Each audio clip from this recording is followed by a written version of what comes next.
Welcome to the part 3 of Indian Contract Act 1872. In the previous lectures, we have discussed about what is contract, agreement, promise, offer, acceptance. Apart from this, we have discussed about the types or the classification of contract. When we are studying the types of a contract, we have studied a contract called valid contract. That is a contract which fulfills all the conditions prescribed by law. Now the question arises, what are the conditions that are prescribed by law? So today we will be discussing those conditions which are prescribed by law, that is which makes a contract valid. So we say that is the various elements of a valid contract. One by one we will be studying. These are tenant numbers. Very first is proper offer and proper acceptance. Proper offer and proper acceptance. That is, to make a contract, there should be two parties engaged in it. One party who gives the offer and the another party who accepts the offer. So there must be two parties engaged in the contract, an offerer and a offering, to whom the contract is to be made, to whom the proposal is to be given. And for such, there must be a condition that offer must be proper. Proper, the word proper here means that the terms of that particular agreement must be clear, certain and unambiguous, and at the same time the conditions whatever we are telling is as per the rules. It should not be abiding any rules. Next, proper acceptance. Proper acceptance, here we mean that acceptance also should be communicated to the person for whom it is made. For example, मैंने contract करना था X के साथ और वो contract किसको बताना था Y को. X को एक कार सेल करनी थी Y के लिए और Y तो कहा इसने कि ठीक है मैं 1 लाख रुपए की कार बेचने में इंटरेस्टेड हूँ. ठीक है, लेकिन इसने क्या किया, इसने बीच में एक पार्टी थी Z, उसे कह दिया कि आप Y को बता देना कि मैं आपके लिए कार बेचने में इंटरेस्टेड हूँ. तो क्या ये ऑफर वैलिड हुआ? नहीं, क्योंकि it is not communicated to the proper person. So we say that there should be a proper offer and proper acceptance. The second point is intention to create legal relationship. Intention to create legal relationship. That means both the parties should intend that there comes certain conditions that is imposed on both the parties.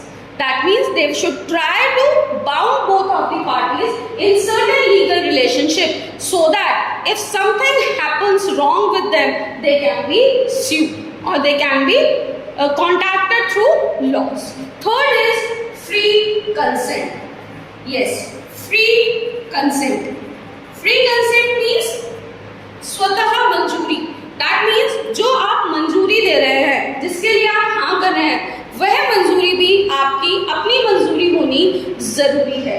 और इसके लिए law ने कहा है consent is said to be free if it is not caused by coercion, mistake, misrepresentation, fraud and undue influence. So if we satisfy all these 5 conditions, then it is called as free consent. That is coercion, that is undue influence. Another is misrepresentation. Then it is fraud. And then last is mistake. That means a consent is said to be free if it is not caused by these 5 elements. These 5 elements we will be discussing in the another parts where we will be giving a particular discussion about free consent only. Next comes capacity of parties. The fourth point is capacity of parties. To test parties, a person is competent to the contract if, then again 3 conditions come as per the law. If the test is age, if he is of the age of majority, majority means 18 or above, to which the law belongs to. So a person if is of the age of majority, if he is of sound mind, that means उसकी mental state भी proper होनी चाहिए कि वो terms and conditions को contract की समझ सके. And last, if he is not disqualified by law, अगर किसी law के तहत उसको disqualify नहीं किया गया है तो the person is in the capacity to make a contract. So the very first is proper offer, proper acceptance, intention to create legal relationship, free consent, capacity of the party, and fifth comes is lawful consideration. Fifth is lawful consideration. Consideration means something in return. Something in return. अगर कुछ भी चीज जो हमें वापसी में मिल रही होती है, चाहे वो प्रॉमिस के बदले प्रॉमिस मिल रहा है या हमारे को कोई कंसिडरेशन मिल रही है, तो वो भी क्या होनी चाहिए, वो भी लीगल होनी चाहिए, लॉफुल होनी चाहिए. That is it should not be forbidden by any law. वो लॉ के थ्रू फॉरबिडन नहीं होनी चाहिए. Next come lawful object. The sixth point is lawful object. जिस चीज के लिए हम कॉन्ट्रैक्ट कर रहे हैं, that particular thing also should not B illegal, that should not also be restricted by law, है ना. वो भी जो चीज, मानो हमने कहा कि तुम ना हमें आर्म्स एंड आर्मामेंट सप्लाई कर देना, तो ऑलरेडी हमारे यहाँ आर्म्स एंड आर्मामेंट्स की काम करना मना है, तो हम उसको क्या करेंगे, वो ऑब्जेक्ट ही लीगल नहीं है जिसके लिए आप काम करना चाह रहे हैं, तो आपकी कंसिडरेशन कैसे लीगल हो सकती है. तो हमने कहा the object of the agreement must be lawful, that is according to law it should not be forbidden. वो लॉ के द्वारा मना नहीं होना चाहिए, और फ्रॉडुलेंट और involves any injury to the person और प्रॉपर्टी ऑफ अनदर, तब हम उसको क्या कहेंगे, it is a lawful object. Next come agreement not expressly declared void. Agreement not expressly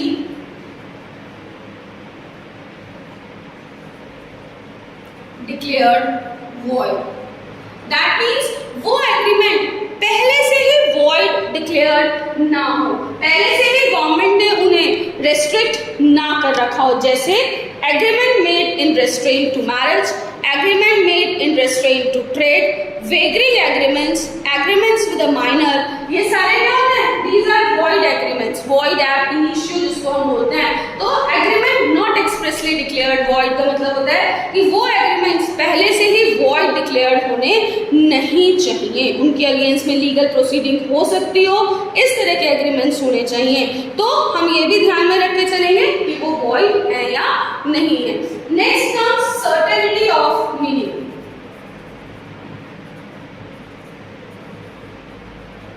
certainty of meaning का मतलब है कि हम उसका मीनिंग क्लियरली निकाल सकते हो, उसका मीनिंग जो है वो क्लियर हो, सर्टेन हो और अनएम्बिगुअस हो.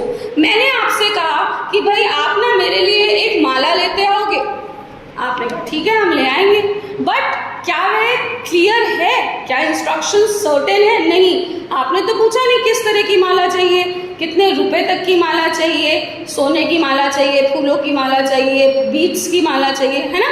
तो हम क्या कहते हैं, जब भी कोई हम काम करें उसका मीनिंग जो है वो सर्टेन निकलना चाहिए. अगर उसका मीनिंग सर्टेन है तो ही वो आपके एग्रीमेंट्स के एसेंशियल्स में आता है. Next come is possibility of performance. Possibility of performance. Possibility of performance क्या कहती है कि जो कॉन्ट्रैक्ट है वो करने भी, जिसको पूरा भी किया जा सकता हो, ऐसा कॉन्ट्रैक्ट होना जरूरी है. पता चला हमने कॉन्ट्रैक्ट कर लिया कि भाई जब चांद धरती पे आएगा तब हम वो काम करेंगे, अरे वो ना कभी धरती पे आएगा ना ही वो काम होगा. तो हम काम इस तरह का दें जो कि इम्पॉसिबल ना हो, जिसकी परफॉर्मेंस की पॉसिबिलिटी हो, उसी तरह के काम को हम इसमें इंक्लूड करके चलते हैं। And last point is 10th is legal formalities. अगर उसके लिए कोई भी लीगल फॉर्मेलिटीज की जरूरत है, रजिस्ट्रेशन, स्टैम्पिंग, राइटिंग, तो वो चीजें होनी जरूरी है। रिटन होना चाहिए, स्टैम्पिंग की जरूरत है तो स्टैम्पिंग होना चाहिए, कहीं पे हमें इसको नोटरी कराना है तो वो सब चीजें इसमें फुलफिल होनी चाहिए। अगर ये 10 की 10 कंडीशंस जो लॉ ने हमें प्रिस्क्राइब की हैं वो फुलफिल होती है, तभी हम एक कॉन्ट्रैक्ट को वैलिड कॉन्ट्रैक्ट मानकर चलते हैं। ठीक है, थैंक यू।